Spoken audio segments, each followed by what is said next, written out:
आपको। मथुरा में एक महात्मा थे। वो महात्मा नाम जप करते थे खूब, हरे कृष्ण कृष्ण कृष्ण हरे हरे, हरे राम राम राम हरे हरे, हरे कृष्ण, महामंत्र का जाप करते थे। अब लोगों की निष्ठाएं अलग अलग होती हैं। कई लोग होते हैं उनको भगवान का दर्शन करने में बड़ा अच्छा लगता है, लेकिन उनसे कथा सुनने को मत कहो, कथा बता की मत कहो। भैया हमसे कथा, तुम दर्शन चाहे जितने करवा लो, बद्रीनाथ ले जाओ, केदारनाथ ले जाओ, गंगोत्री, यमुनोत्री, द्वारिका, सेतुबंध, रामेश्वरम, हरिद्वार, वृंदावन, सब जगह घुमा लाओ, लेकिन उनसे कह दो कथा सुननी है, कथा नहीं सुन पाएंगे। हमारी दर्शन में रुचि है, कथा सुनने में रुचि नहीं है।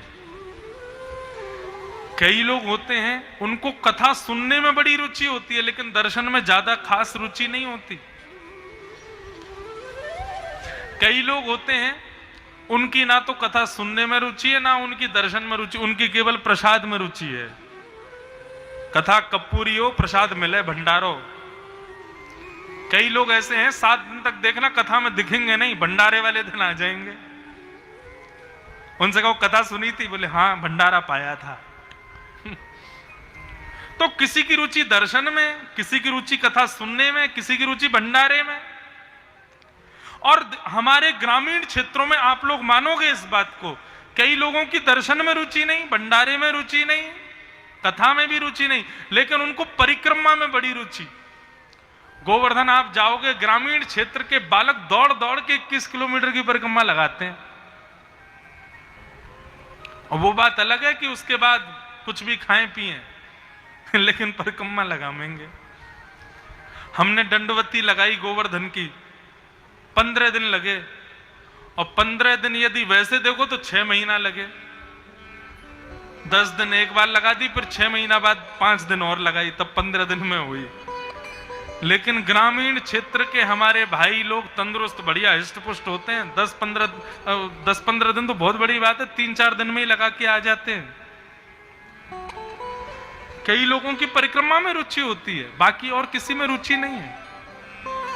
तो ऐसे ही एक महात्मा थे मथुरा में, उनकी नाम में बड़ी रुचि थी। वो नाम कितना जप करवा लो उनसे कोई दिक्कत नहीं, लेकिन दर्शन वर्शन ज्यादा नहीं करते थे।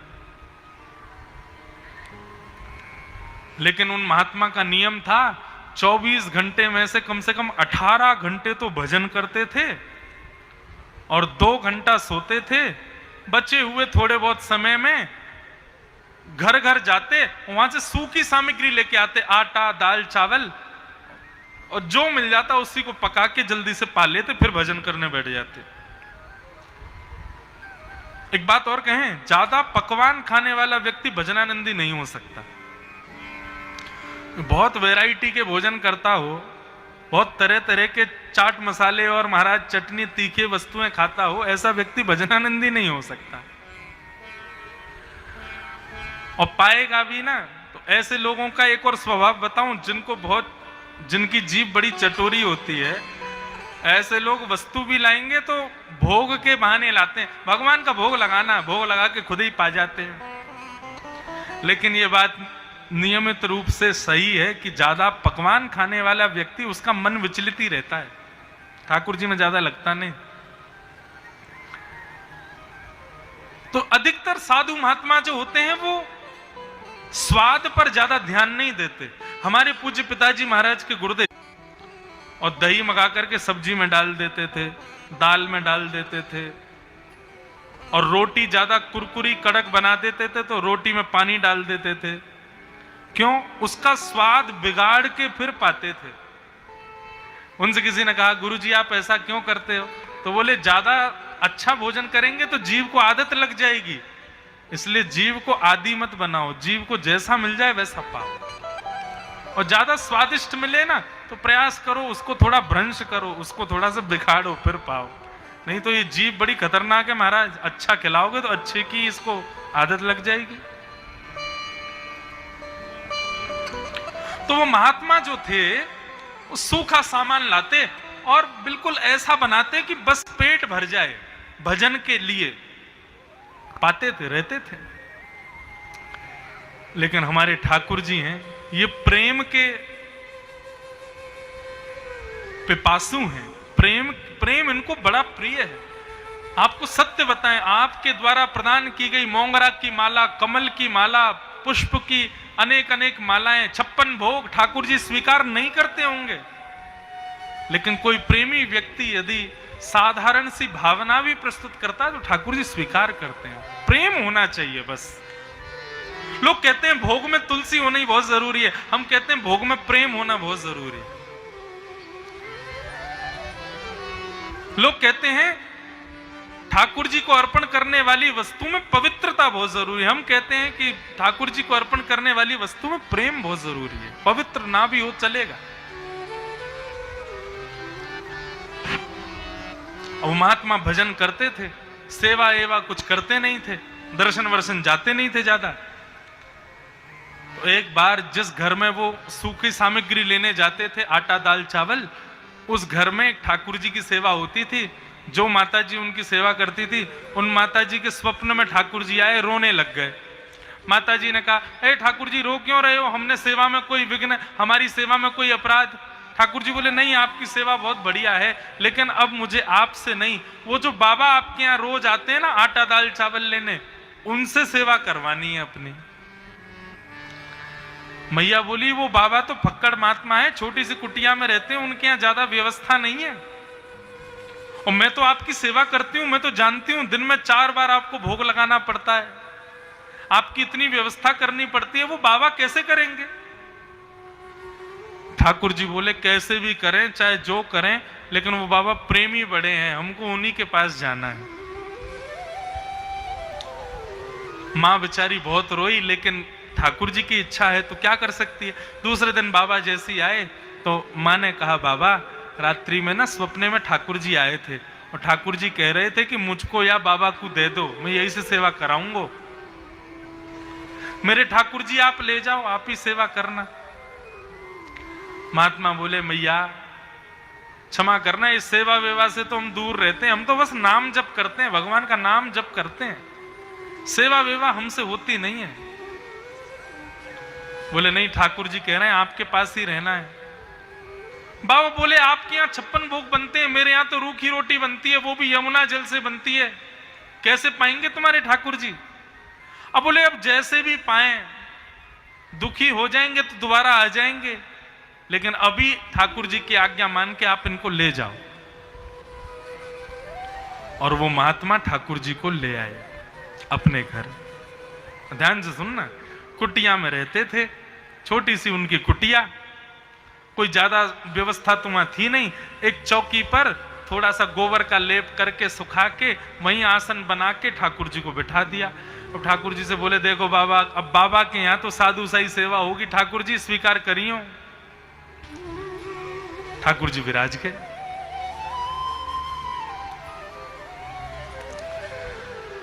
बाबा गए जाकर के आटा लेकर के आए, आटा में यमुना जल मिला के गूंद के बढ़िया रोटी बनाई, और रोटी बना करके मोटे मोटे टिक्कर ठाकुर जी के सामने धर दिए। बोले, लो लाल जी, अब यही प्रसाद है, आपके लिए भोग लगाओ। बढ़िया ठाकुर जी का भोग लगा के बाबा ने पाया, भजन करने लगे। 2-4 दिन तक तो यही क्रम चलता रहा। 2-4 दिन बाद जैसे ही बाबा भजन करने बैठे तो ठाकुर जी उनके हृदय में प्रकट हो गए, और प्रकट होकर बोले, बाबा बोले, अरे ठाकुर जी आप प्रकट हो गए, सेवा से आप प्रसन्न तो है ना? अब देखो साधु सही सेवा है, ज्यादा व्यवस्था तो है नहीं है, आपको कोई कष्ट तो नहीं हो रहा ना? ठाकुर जी बोले, नहीं नहीं, सब बहुत बढ़िया है, सेवा बहुत बढ़िया चल रही है, हमको बड़ा आनंद आ रहा है आपकी कुटिया में, लेकिन बाबा एक प्रार्थना करनी है। बोले, क्या प्रार्थना? बोले, आप जो रोटी का भोग हमको लगाते हो, रूखी रोटी, कोई व्यवस्था की आवश्यकता नहीं है, लेकिन रूखी रोटी खाते हैं तो हमारे गले में अटक जाती है। आप कृपा करके थोड़ा सा स्वाद बनाने के लिए उसमें ना हल्का सा नमक डाल दिया करो। आटे में थोड़ा नमक मिल जाएगा तो बढ़िया स्वादिष्ट हो जाएगी, तो पाने में थोड़ा सुख मिलेगा। बाबा बोले, मतलब अब तक तो केवल आटा लाते थे, अब कल से भिक्षा में आटा और नमक 2 चीज लानी है। ठाकुर जी बोले, हाँ बस इतना ही करना, और इससे ज्यादा कुछ नहीं। दूसरे दिन बाबा आटा लेके आए, नमक भी लेके आए, आटे में नमक डाल के बढ़िया गूंद के रोटी पवाई। 3-4 दिन तक ठाकुर जी ने प्रेम से पाई। 4 दिन बाद ठाकुर जी फिर प्रकट हो गए। बाबा बोले, ठाकुर जी अब सब ठीक है? ठाकुर जी बोले, सेवा तो बढ़िया है आपकी, लेकिन बाबा यदि रोटी में ने घी चुपड़ दोगे तो थोड़ा ने ज्यादा आनंद आ जाएगा, कल से ने घी और ले आए करो। बाबा बोले, मतलब अब तक आटा आता था, अब आटा और नमक आने लगा, अब आटा, नमक और घी 3 चीज आएंगी। बोले हाँ बस इतना कर लो, इसके बाद हम कुछ नहीं कहेंगे आपसे। अब बाबा भिक्षा में घी भी लाने लगे, ठाकुर जी की बढ़िया प्रसादी लगाने लगे। 10-15 दिन तक ठाकुर जी ने बेचारे ने बढ़िया घी की रोटी खा के निकाल लिए। 10-15 दिन बाद ठाकुर जी फिर प्रकट हो गए। बाबा बोले, अब क्या हुआ, अब ठीक है सब? बोले, बाबा वो सब तो ठीक है, तुम एक काम और कर दे करो। बोले, कहा? अब रूखी रूखी रोटी हम पिछले 20 दिन से पा रहे हैं, आप ना संग में एक आलू और ले आया करो, और उस आलू को चूल्हे में भून करके, उसको मीड़ करके, उसमें नमक तो आपके पास होता ही है, नमक डाल दिया करो, और थोड़ी सी लाल मिर्च और ले आया करो, थोड़े वो मिला के बढ़िया आलू की चटनी बना के पवाए दोगे तो नेक और आनंद आएगा। बाबा ने ठाकुर जी उठाए और उठा करके मैया के पास ले गए और ले जा करके कहा, लो धरो इनको अपने पास ही। आटे से नमक, नमक से घी, घी से आलू, ये तो ऐसे 56 भोग, मेरे घर में 56 भोग आ जाएगा। उस बाबा का प्रेम देख करके ठाकुर जी मूर्ति में से प्रकट हो गए और बाबा से जाकर के चिपट गए। बोले, चाहे तुम रूखी रोटी पवाओ, बिना घी की पवाओ, लेकिन रहेंगे आपके पास ही, आपको छोड़ के नहीं जाएंगे। बंधुओं, दुनिया कहती है शंकर जी को धतूरा पसंद है, शंकर जी को बिल्वपत्र पसंद है, वृंदावन बिहारी लाल को पेड़ा पसंद है, राधा रमन लाल को मोंगरा का भोग, मोंगरा की माला पसंद है, शनि को सरसों का तेल प्रिय है। हमारी एक बात मानो, चाहे जितने भी देव हों, चाहे हमारे आराध्य श्री वृंदावन बिहारी लाल हों, किसी को भी कोई वस्तु नहीं, केवल और केवल प्रेम प्रिय है। वो प्रेम प्रदान करो बस। ऐसा नहीं है कि आगे वाला बिल्वपत्र चढ़ा रहा है खैरेश्वर महादेव पर और आप पे बिल्वपत्र नहीं है तो खैरेश्वर महादेव आपसे रूठे हैं ना। आप भाव से प्रेम अर्पित कर दो, हे खैरेश्वर महादेव मैं नहीं ला पाया हूं, क्षमा कर देना। आप भाव से ही मेरा बिल्वपत्र स्वीकार करो। विश्वास मानिएगा, जिसने बिल्वपत्र चढ़ाया ना, उसका भले स्वीकार ना होगा, आपका हो जाएगा। प्रेम होना चाहिए, प्रेम को प्रधान रखो। नारद जी महाराज ने यही समझाया। हे व्यास जी, आपने वैदुष्य को खूब बढ़िया लिखा, आपने वेद वेदांतों का खूब बढ़िया वर्णन किया, लेकिन आपने सब जगह धर्म अर्थ काम मोक्ष का ही वर्णन किया। आपने अभी तक प्रेम को प्रकट नहीं किया, इसलिए आपका चित्त अशांत है। प्रेम को प्रकट करो, तब आपका मन शांत होगा। और बंधुओं, उस प्रेम के प्रादुर्भाव से ही श्रीमद् भागवत की रचना हुई। बोलो भागवत महापुराण की जय। भागवत श्रेष्ठ क्यों है? भागवत की इतनी महिमा क्यों है? क्योंकि अन्य शास्त्रों में धर्म अर्थ काम प्रधान है, श्रीमद् भागवत में प्रेम प्रधान है। भागवत की रचना से पूर्व व्यक्ति भगवान की पूजा करता है, लेकिन भागवत के श्रवण करने के बाद में व्यक्ति भगवान से प्रेम करने लगता है।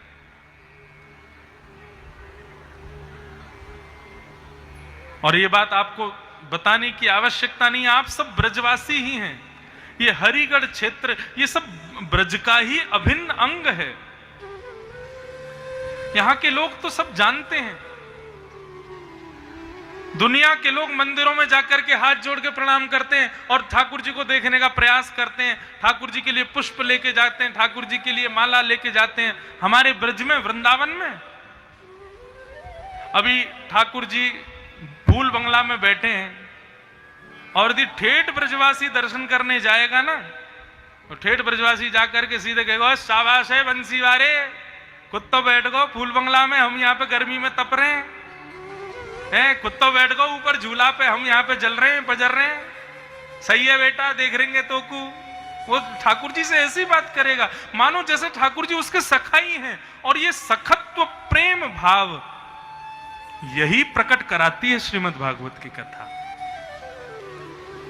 विश्वास मानिए 7 दिन के बाद भगवान नहीं दिखेंगे, भगवान अपने दिखने लग जाएंगे। ये दृष्टि भागवत प्रदान करती है। मीराबाई ने पति माना, भगवान कोई पति मानने की वस्तु है?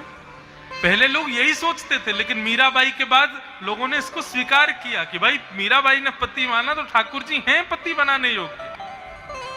और ठाकुर जी ही एकमात्र हैं जो किसी भी संबंध में व्यवस्थित हो सकते हैं। तुलसीदास जी महाराज कहते हैं, तो हे मोहे नाते अनेक, मानिए जो भावे, ज्यों त्यों तुलसी कृपा, चरण शरण पावे।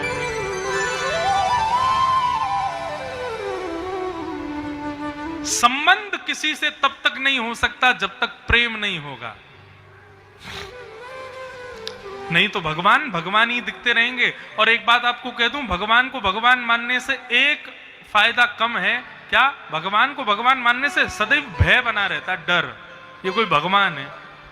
लेकिन भगवान जब अपने हो जाते हैं, उनसे संबंध हो जाता है, तो भय नष्ट हो जाता है, प्रेम हो जाए ठाकुर जी के प्रति।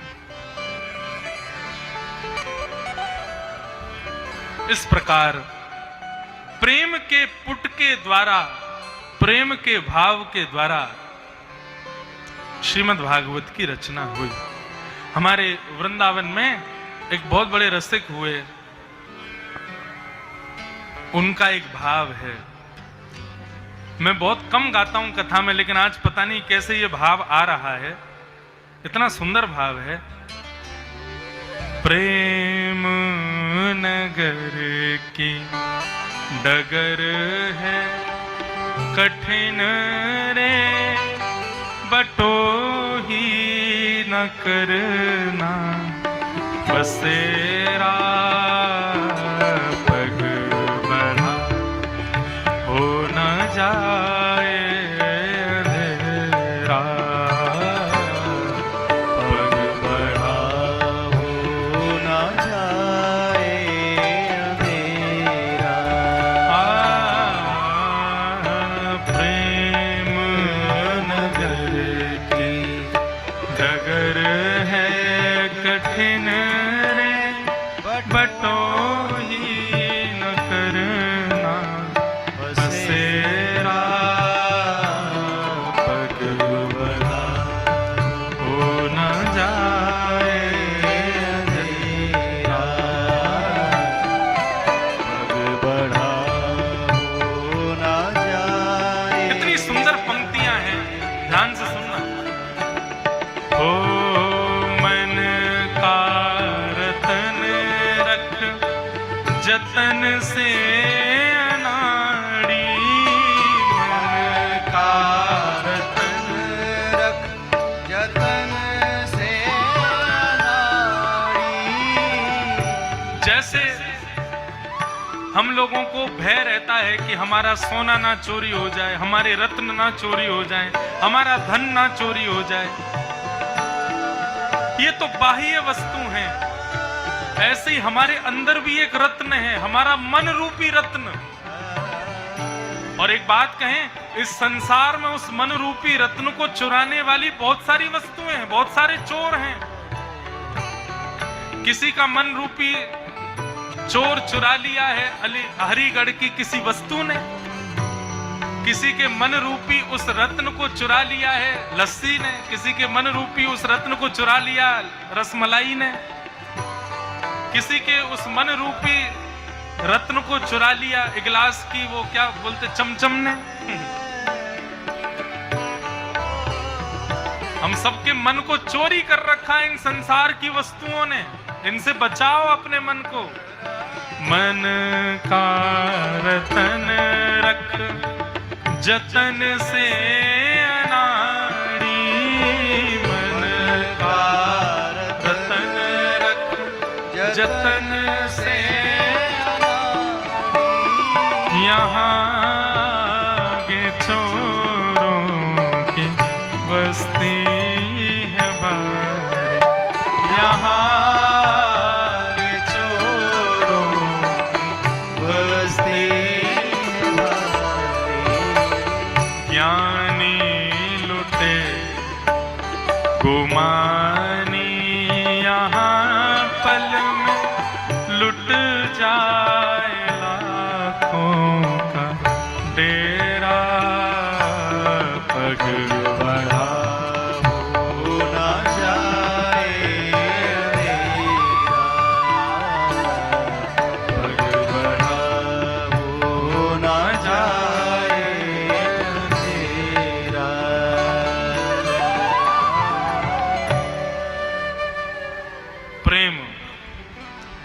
बंधुओं, संसार की वस्तुएं प्रेम करने योग्य हैं ही नहीं।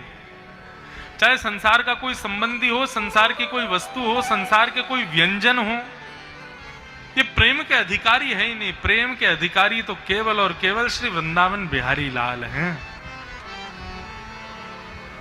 प्रेम केवल उनको प्रदान करो। देखो क्या पानी की बधाई बट रही है, बधाई हो। जैसे हमारे यहाँ कृष्ण जन्म वाले दिन टॉफी लुटाई जाती है, ऐसे पानी लुटाया जय कैच हो गया।